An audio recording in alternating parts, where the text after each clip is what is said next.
गीत कह रहा है कि प्यार में प्रेमी अक्सर पहले झगड़ा करते हैं।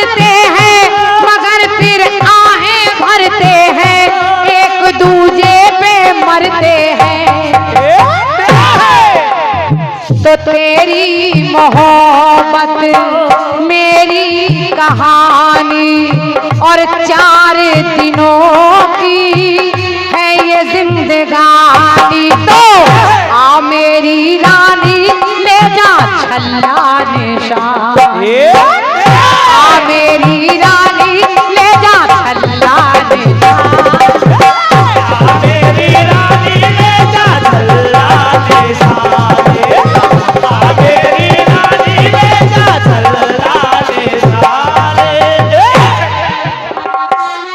साहू जी चाय लाए हम समझे पानी। धन्यवाद साहू जी। और बहुत देर से इच्छा भी थी कि एक चाय मिल जाए, तो शायद ये गीता दीदी ने चाय भिजवाई। अच्छा, हमारी गीता दीदी जी जहाँ भी कीर्तन सुनने आती मेरे लिए पर्सनल चाय बना कर लाती हैं आप। ये उनका प्यार है और ये प्यार सब कलाकारों को नहीं मिलता है, मुझे मिलता है, तो हृदय से आभार व्यक्त कर रही हूँ। तो तेरी मोहब्बत मेरी जवानी और 4 दिनों की है ये जिंदगानी। तो हाँ मेरी रानी ले जा छल्ला निशान, मेरी रानी ले जा छल्ला निशान, आ मेरी रानी ले जा छल्ला निशान। क्या बात, क्या बात। और हमारे अलीगंज पुराना हनुमान मंदिर से आए कीर्तन के बहुत बड़े शौकीन हैं आप। क्या बात, बहुत अच्छा कार्यक्रम भी कराते हैं हमारे हरि प्रसाद भाई साहब। आपकी ओर से आपने तमाम सारा पुरस्कार मेरे ऊपर लुटा दिया है और 51 मुद्राएं आपने हमारे साहिल भैया के लिए और कहा है कि गजब की ढोलक बजा रहे हैं। धन्यवाद है। हालांकि तीसरा चक्र है, आप भागे नहीं, बहुत बड़ी बात है। और क्या, इसको हम भागने नहीं देंगे। आइए आइए, एक शंकर पार्वती का जोड़ा और आ रहा है और ये भी प्यार हर जगह मिलता है मुझे। आ मेरी रानी ले जा छल्ला निशान। गीत सुनिए, 3 टुकड़ों में गीत गाऊंगी। बहुत छोटी बहर का गीत है, बहुत जल्दी पूरा हो जाएगा और सर्वेश भैया बहुत ध्यान से सुनिए। पहले माला पहनिए।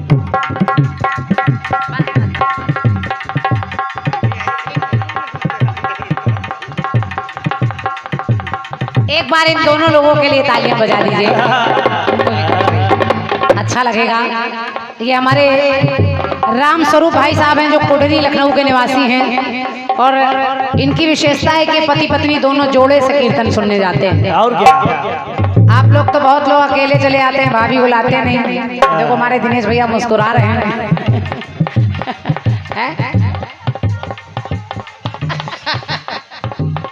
ये तो इन्हीं से पूछना पड़ेगा।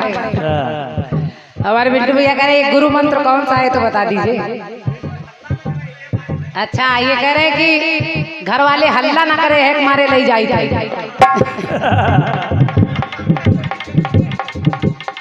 तो हमारे राम स्वरूप भैया और हमारी भाभी जी, आप दोनों की तरफ से ये पुरस्कार और पुष्पहार है। मेरी तरफ से आप दोनों को धन्यवाद है। ईश्वर आपकी जोड़ी सलामत रखे, दोनों का प्यार ऐसे ही बना रहे और जहाँ जहाँ कीर्तन हो।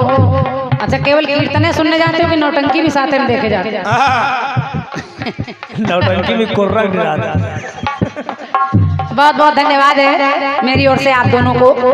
101 मुद्राएं कानपुर बिकरू गांव से भैया आए हैं, उनकी ओर से है। बिकरू गांव है चौबेपुर।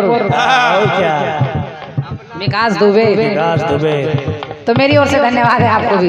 अच्छा अच्छा, भैया को धन्यवाद। अरे नहीं भाई, देखिए नाम लेने में कोई बुराई थोड़ी है। कुछ लोग कैसे कैसे नाम अमर कर जाते हैं, नाम अमर हो जाते हैं। और क्या, सबके अपने अपने तरीके हैं। लेकिन गीत सुनिए सुनिए। और मैं निवेदन कर रही हूँ, 3 टुकड़े सुना रही हूँ, आपको अच्छा लगेगा। और हमारे विक्रू से जो भी भैया लोग आए हैं सुनिएगा। एक ऋषि, अब पति पत्नी के जोड़े को देखा है मैंने, तो हमारी माताएं बहनें भी कुछ सुन रही हैं, मैं आप सभी निवेदन कर रही हूँ, सुनिएगा। एक ऋषि जिनका नाम है मांडव्य ऋषि, वो एक शूली पर बैठे, एक नोक पर एक सती है, उस सती का नाम है सती शांडली। सती शांडली के पति के शरीर में कोढ़ है, कोढ़ी है, वो चल नहीं सकता। एक दिन वो सती ने देखा कि सामने से एक वेश्या उसके दरवाजे के सामने से निकल कर गई, नाचने वाली, और उसके पति का मन, यानी सती शांडली के पति का मन उस वेश्या पर आ गया। हमारी माताएं बहनें भी गौर से सुनेंगी, ये हमारी संस्कृति के प्रसंग हैं जो आपको अच्छे लगेंगे। शांडली ने अपने पति से कहा, स्वामी आप उदास बैठे हैं, क्या चाहते हैं बताइए। तो उनके पति ने कहा, देखो मैं कोढ़ी हूँ, मैं चल नहीं सकता, लेकिन मैं चाहता हूँ कि ये जो वेश्या निकल कर गई है, मैं इससे मिलूं एक बार, मैं इससे मिलूं, मैं इससे बात करूं।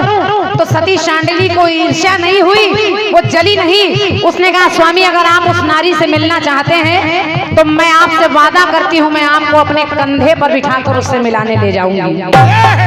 और देखिए वो नारी अपने पति को लेकर चल पड़ी, और जब चल पड़ी तो भारतीय सनातन धर्म का इतिहास देखिए कि वो नारी जब अपने पति को लेकर जाने लगी तो वही ऋषि जो एक शूली पर बैठे हैं, उनको बहुत पीड़ा हो रही है, दर्द हो रहा है।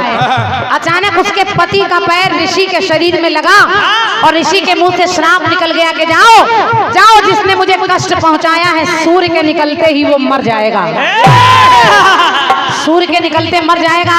तो उस पत्नी ने सुना कि मेरा पति मर जाएगा जिसको मैं कंधे पर लाते हूँ, तो वो कहने क्या लगी, कहती है, क्रोधित होकर ऋषिवर ने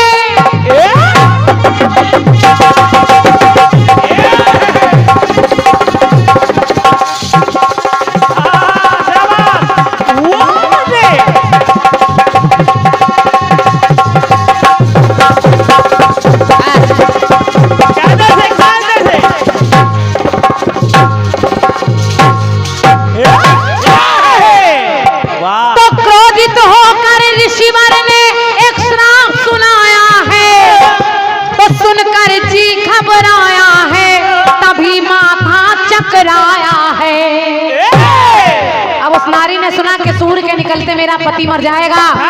तो सती शांडिली ने किया क्या? फिर उसने अपने मन में है ठानी, फिर उसने अपने मन में है ठानी, और जल को लिया, जल को पढ़कर फूंक कर फेंका और कहा जाओ जाओ ऋषि, अगर सूर्य के निकलते मेरा पति मर जाएगा तो मैं आज के बाद सूर्य को निकलने ही नहीं दूंगी। और उसने सूर्य को निकलने नहीं दिया तो लिखना पड़ा, फिर अपने मन में ये ठान ठानी के होने ना दूंगी मैं सुबह सुहानी। तो पत्नी से पाई पति ने जिंदगानी, के पत्नी से पाई पति ने जिंदगानी।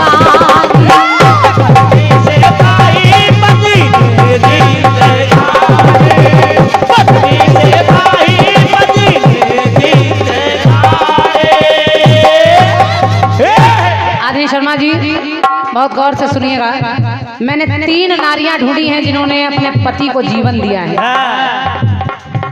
अब जवाब तो तब है जब कोई पत्नी अगर जीवन दे रही तो उधर से पति कोई जीवन दे दे, तब तो जवाब ही है। और क्या? हालांकि आजकल पत्नियां तो तमाम व्रत रखती हैं लेकिन पति कोई व्रत नहीं रखता। पत्नियां करवा चौथ रखती हैं, तीजा रखती हैं, हरियाली तीज मनाती हैं, पीपल को पूजती हैं, बट सावित्री रखती हैं पति के लिए, लेकिन पति कौन सा व्रत रखता है? सोचिएगा। मौन व्रत रख सकता है। सही बताया, मौन व्रत। तो फिर उसने अपने मन में ये ठानी के होने ना दूंगी मैं सुबह सुहानी। तो पत्नी से पाई पति ने जिंदगानी, पत्नी से पाई पति जिंदगानी, पत्नी से पाई पति जिंदगानी। अब ये जो दूसरी पत्नी है दिनेश भैया, इसको पूरी दुनिया जानती है और सती का नाम है सती सावित्री। ऐसे नहीं, पहले प्रसंग सुन लीजिए। सती सावित्री को पता है कि इतने बजकर इतने मिनट पर मेरा पति मर जाएगा, लेकिन सावित्री घबराई नहीं। उसने अपने पति से कहा कि आज आप लकड़ियां काटने जा रहे हैं, आज मैं भी आपके साथ चलूंगी। और वो सत्यवान के साथ जंगल में गई।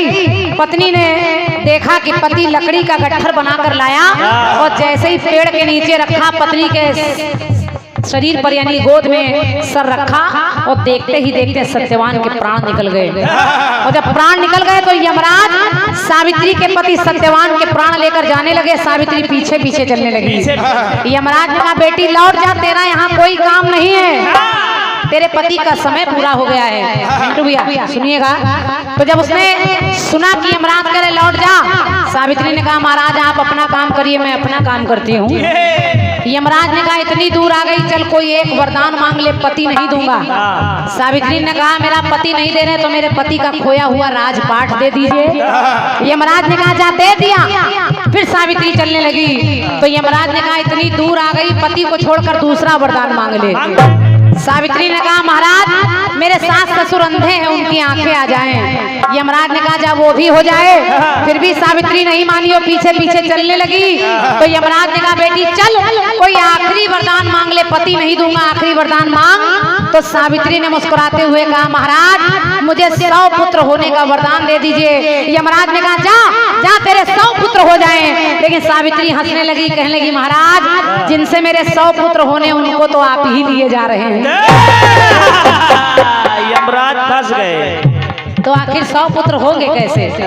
अब यमराज सावित्री की बातों में फंस गए। वो बस बहुत गौर से सुनिएगा, सुनिए, कोशिश करिए, मिल जाएगा।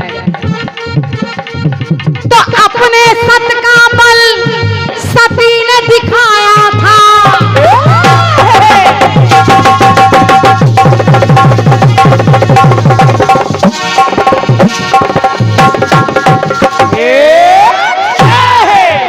अपने सत का बल उस सती ने दिखाया था, यम को उलझाया था, उन्हें बातों में फंसाया था।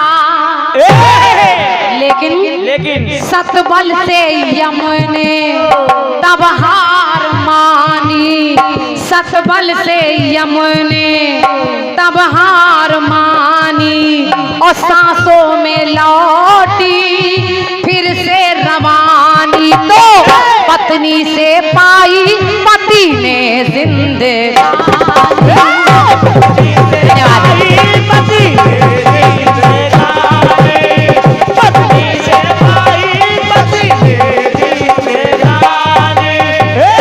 तीसरी कहानी हमारी माताएं बहनें सुने।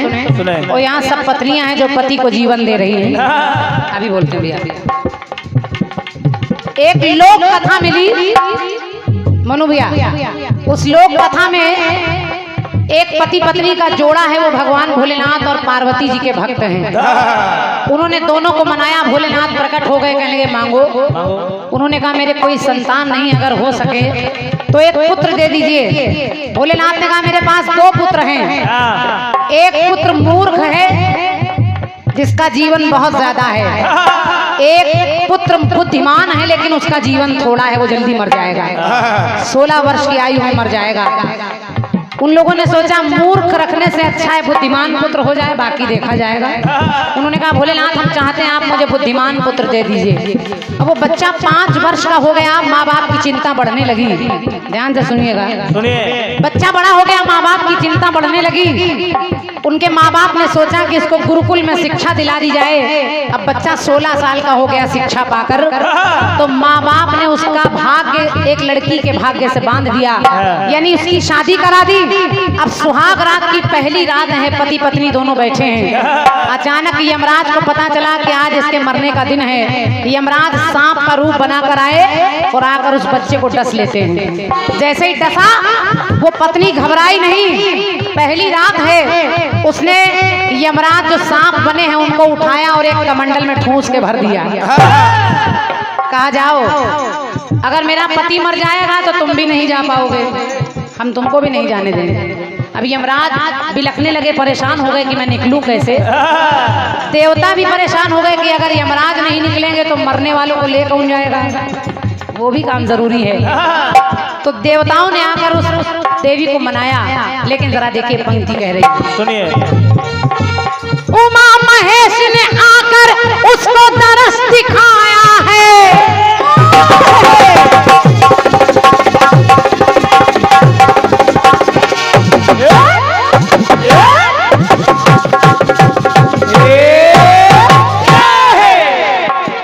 उमा महेश ने आकर उसको दरस दिखाया है और बेटी को मनाया है, वहां तब यम को छुड़ाया है। और जब छुड़ाया तो उस लड़की ने कहा मैं छोड़ तो दूंगी, लेकिन मेरे पति को जीवित करिए। पति जीवित हुआ तो लिखना पड़ा, देकर सुहाग चले शंभु भवानी, तो जाने जमाना सती की कहानी। तो पत्नी से पाई पति ने जिंदगानी, पत्नी से पाई पति ने जिंदगानी, पत्नी से पाई पति ने जिंदगानी, पत्नी से पाई पति ने जिंदगानी, पत्नी से पाई पति ने जिंदगानी।